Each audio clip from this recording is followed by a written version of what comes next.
বিসমিল্লাহির রহমানির রহিম। আজকে কিছু বিষয় নিয়ে আলোচনা করব আপনাদের সাথে।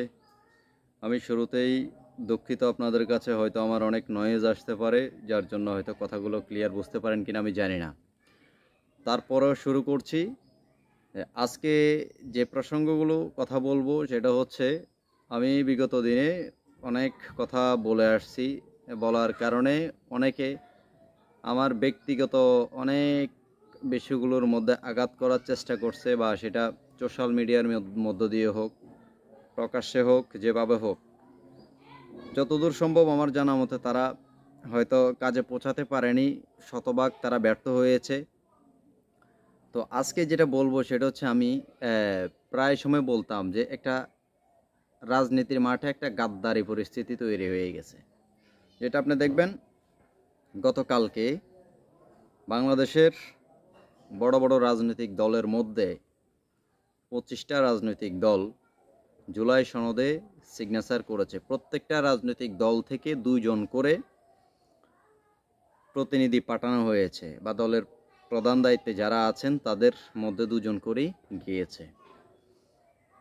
জামাত ইসলাম থেকে শুরু করে, বাংলাদেশ জাতীয়তাবাদী দল বিএনপি থেকে শুরু করে প্রধান রাজনৈতিক দলগুলো, আপনার বিপি নুরুল হক নূরের দল, জোনায়েদ সাকি ভাইয়ের দল, এই বাংলাদেশ ইসলামী আন্দোলন সহ প্রায় যে সকল দলগুলো বাংলাদেশের প্রধান অবস্থানে আছে, তো তারাই অংশগ্রহণ করেছে। এবং তারা সকল দাবি দাওয়া মেনে নিয়ে, যেগুলো অযৌক্তিক একটা দাবি আছে সেগুলা বাদ দিয়ে, যেটা রাষ্ট্রের জন্য ক্ষতি হবে সেটা বাদ দিয়ে, দলমত নির্বিশেষে 25টা রাজনৈতিক দল সেখানে সিগনেচার করেছে।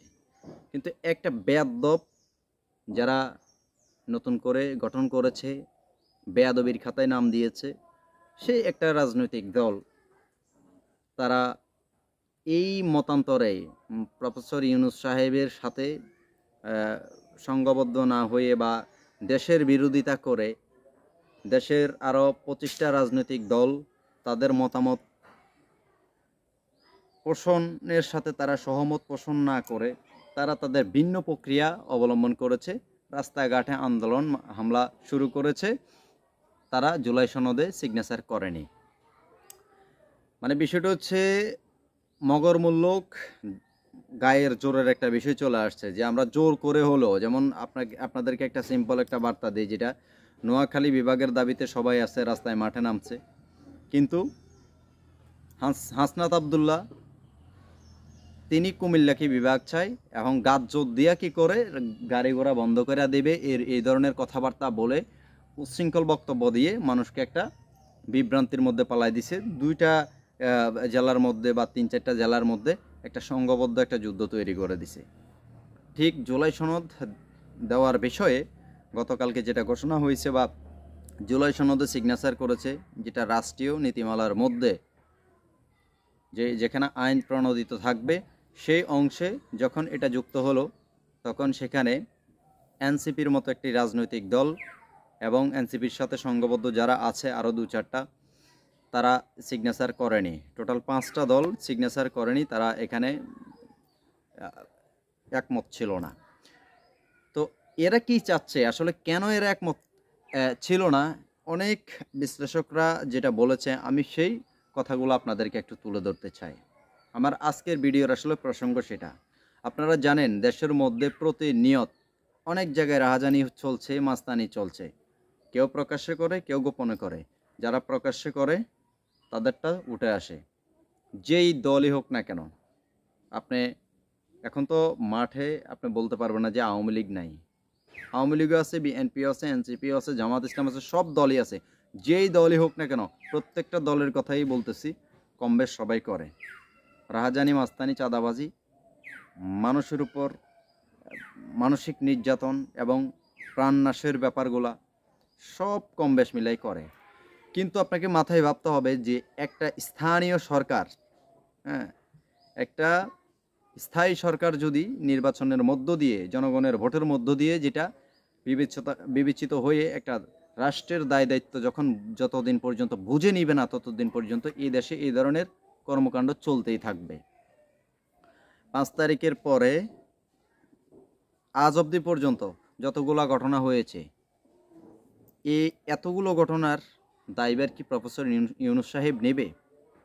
হয়তো তিনাকে অনেক পর্যায়ে অনেক দিক দিয়ে এই ছাত্র আন্দোলনকারীরা অনেক দিক দিয়ে প্রেসারে রেখেছে যে নির্বাচনকে এখন এত দ্রুত দেওয়া যাবে না, অনেক সংস্কারের নাম দিয়ে দিয়ে নির্বাচনকে পিছাইতে পিছাইতে শেষ পর্যায়ে প্রফেসর ইউনূস সাহেবও বুঝতে পেরেছে, বা উপদেষ্টা মণ্ডলীর সবাই বুঝতে পেরেছে।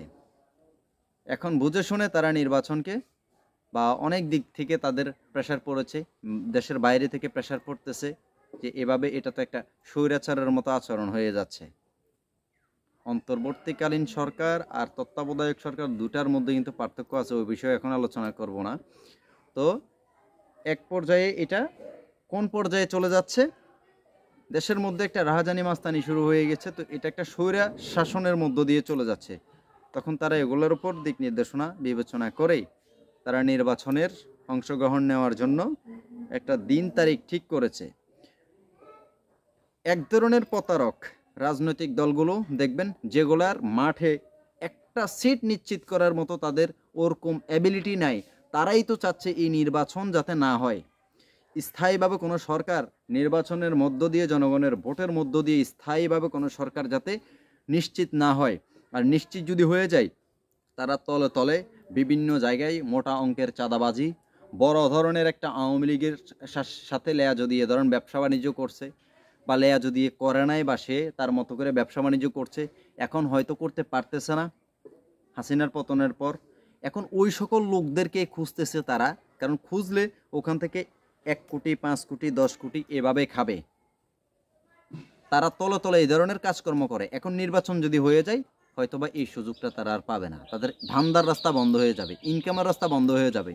ওই যে বড় বড় প্রকল্প আছে না, প্রকল্পর কন্ট্রাক্টরদের সাথে চুক্তি, মালপানির চুক্তি বন্ধ হয়ে যাবে, বন্দর দখল করার ওই চুক্তি বন্ধ হয়ে যাবে। তো এই হচ্ছে বিষয়। আমি স্পষ্ট করে বলতে চাই যে একটা সিট নিশ্চিত করার ওরকম ক্যাপাসিটি তাদের নাই। তারাই নির্বাচনকে পিছানোর জন্য অনেক প্রোপাগান্ডা সৃষ্টি করতেছে, অনেক প্রোপাগান্ডা সৃষ্টি করতেছে।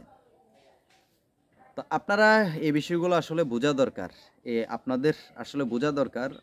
অনেকে আগে এক সময় আমরা ছোট থাকতে দেখতাম, বাজারে যখন মিছিল আসতো, কোন দল এটা আমরা কিন্তু ভাবতাম না, যখন আমাদের বয়স 6-7 বছর ছিল, কোন দল আসতেছে, কে আসতেছে। কিন্তু আমাদের সেই সময়ে কিন্তু ওই যে শীতকালীন মোয়া আছে না, মোয়া মুড়ি দিয়ে ভাজা হয়, মোয়া দিত, মিছিলে গেলে মোয়া দিত, আমরা কিন্তু যাইতাম।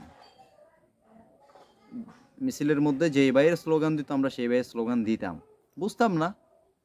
ঠিক এখনকার এই জমানায় এসে যদি এরকম পরিস্থিতির শিকার আমরা হই, এলাকার সাধারণ মানুষকে যদি ওইভাবে ভুল ভ্রান্তি বুঝায়া যদি এইভাবে যদি অগ্রসর করা হয়, তাহলে আপনার কোন পথে যাবে এই দেশ?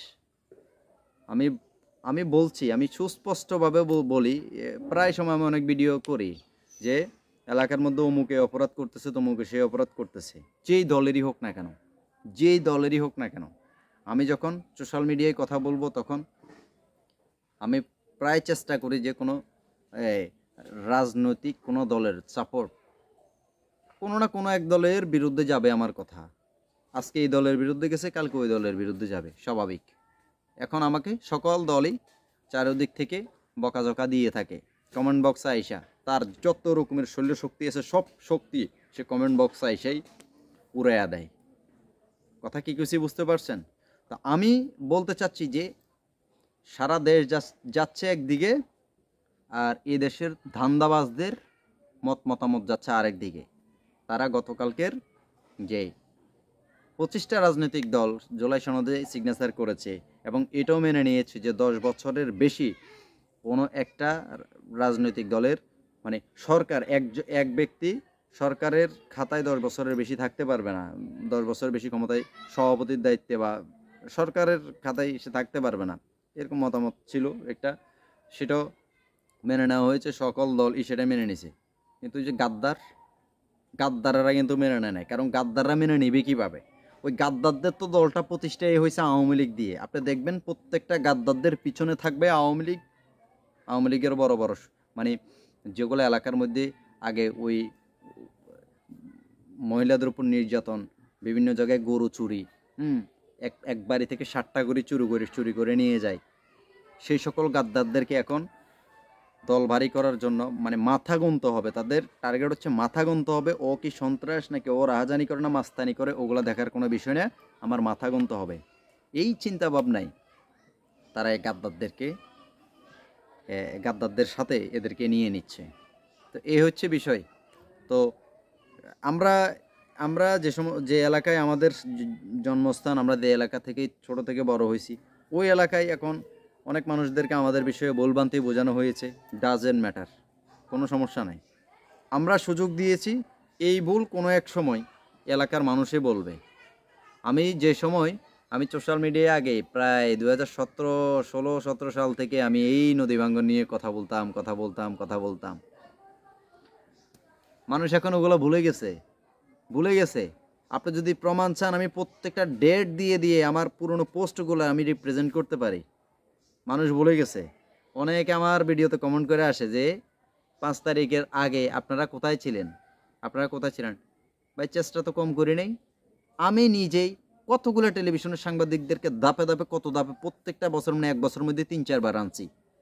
চেষ্টা কম ছিল না, আনছি, নিউজ করাইছি। ঠিক আছে, আপনি বলবেন যে মন্ত্রণালয়ে যাইতে হবে, কার কাছে যাব? কার কাছে যাব? সেই মন্ত্রণালয়ে তো আপনার স্বৈরাচার মোহাম্মদ আলী সাহেব, সেই সময় কেন ওই যে অমুক ভাই এখন বর্তমানে আসছে, তারা সেই সময় পারে নাই? তাদেরকেও তাহলে আমার মতো করে তাদেরকেও বলেন যে 5 তারিখের আগে আপনি কোথায় ছিলেন। অতএব যেই বেড়ার কারণে এটা সম্ভব হয় নাই, সেই বেড়া এখন নাই। তো এখন সম্ভব হওয়ার সময় আসছে, তো এখনই তো হবে। আপনি এমন একটা যুক্তি দিবেন, এই যুক্তি তো মেনে নেওয়ার মতো নয়। তো বলতে চাই না অনেক কিছু। আসলে এখন একটা কথা বলি, শেষ, অন্তত আমরা সুযোগ দিছি, কিন্তু আর বাকি 1 মাস পরে যদি আপনারা এই কথা না বলেন যে আসলে এরাও এলাকার মধ্যে রাহাজানি মাস্তানি করতেছে, এটা যদি আপনারা না বলেন, সেই সময় বললেন কোনো ইমাম সাহেবই ভালো নয়। আওয়ামী লীগের দোষ দিচ্ছেন না, মানে 5 তারিখের আগে আওয়ামী লীগদেরকে পাইলে একবার সেঁচি পালাইবেন, অনেক কিছু করে পালাইবেন, বহুত কথা বলছেন না, কিন্তু সেই আওয়ামী লীগের এই অপরাধগুলো কিন্তু 5 তারিখের পরে দিন যত যাচ্ছে তত মানুষ ভুলে যাচ্ছে। পারে না আওয়ামী লীগকে এখন মনে করেন যে কি জড়ায়া ধইরা মানে এদেরকে এলাকায় উঠাইতে। অনেকে আওয়ামী লীগ একটারে এখন তার পুরনো 10টা অপরাধের কারণে একটারে একটা থাপ্পড় দিবেন, আপনি দেখবেন নতুন গড়া রাজনৈতিক দলেরা তাকে আঞ্জা করে ধরবে, ধইরা আইসা বলবে যে আমরা তোর সাথে আছি, কে তোর গায়ে হাত দিছে, আমরা তোর সাথে আছি। একেবারে পরিস্থিতি এরকম। মানে এই নতুন ঘোড়া রাজনৈতিক দল তারাও চেষ্টা করতেছে যে কোনো সত্ত্বে বিএনপি, জামাত, অমুক তমুক যে দলই হোক, খালি আওয়ামী লীগের একটা থাপ্পড় মাইরা দেয়। এই তো সুযোগ, সাথে সাথে আমরা ওরা বুকে জড়াই নিয়ে আমাদের দল বাড়ি করব। বুঝি ভাই, সব কিছু বুঝি। আল্লাহ হাফেজ।